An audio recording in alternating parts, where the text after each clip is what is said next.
Good morning, everyone. Hopefully, everyone remembered to leave their backpack in their locker. Make sure no cell phones are out and that we are nice and respectful and we get busy working today. So, yesterday, the fire drill obviously impeded us from finishing our notes. So, I want to get that last slide with you all today. So, if you do not have your notes and a highlighter, you need to pause this video right now and then start it back up when you get those, please. So I believe we only had one slide left. We finished with this one yesterday as far as winning a primary. We talked about how you had to utilize,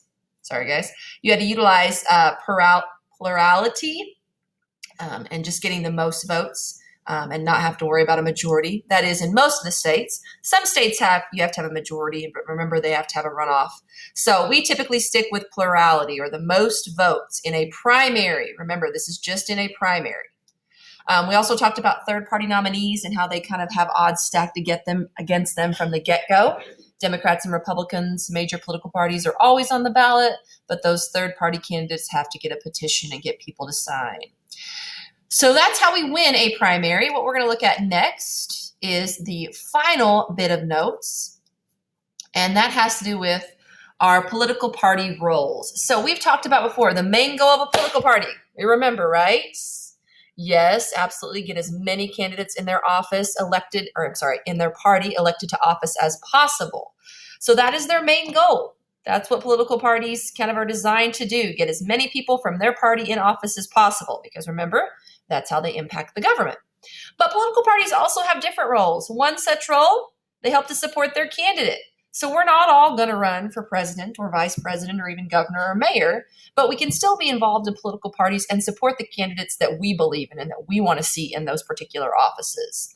Also, political parties help to communicate with us, the citizens. We've had one president or presidential candidate back in the day visit Harrisburg, and that was JFK.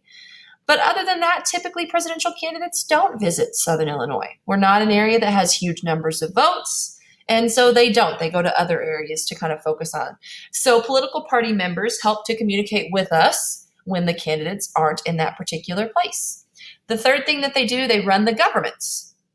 The political parties that have the most candidates have the most say. Think about Congress, for example. When we have predominantly Republicans in Congress, then we're going to have a little more conservative legislation.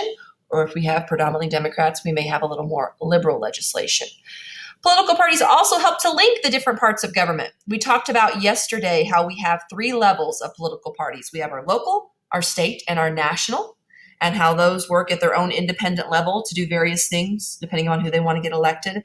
But they also work together collaboratively for that party as a collective whole, and they help to kind of link those different parts of government. And then last but not least is they act as a watchdog. So you guys, I'm sure, have heard of the term before, watchdog. I can't imagine you haven't. So the question here is, who is the watchdog? And very simply put, the watchdog, if you can imagine here, is the losing party. So the losers, forgive my writing here, I've only done this one time with a mouse. Watchdogs are the losers. So whatever political party lost, whether it's Democrats, whether it's Republicans, they are going to be considered your watchdogs. And as you can imagine, what are they watching? They're watching the winners. They're watching the winners for a number of reasons. Okay? They're watching to see if they're doing their job like they're supposed to, if they're living up to the promises that they made in the election. A great example right now, obviously, Republicans won the presidential race with Donald Trump. So Democrats are out there, and you guys see it on the news. They're watching. Is Donald Trump doing what he's supposed to? Is he doing what he promised? And things of that nature. So political parties have lots of different functions. Whether you love them, you hate them, or you're indifferent about them, they give us a great opportunity to be involved in government and to influence government. So very, very important parts. And remember, we have 2 main ones, Democrat and Republican, but also lots of other political parties out there. If you find one that interests you and you want to have a say, utilize it. Political parties are kind of like schools, okay?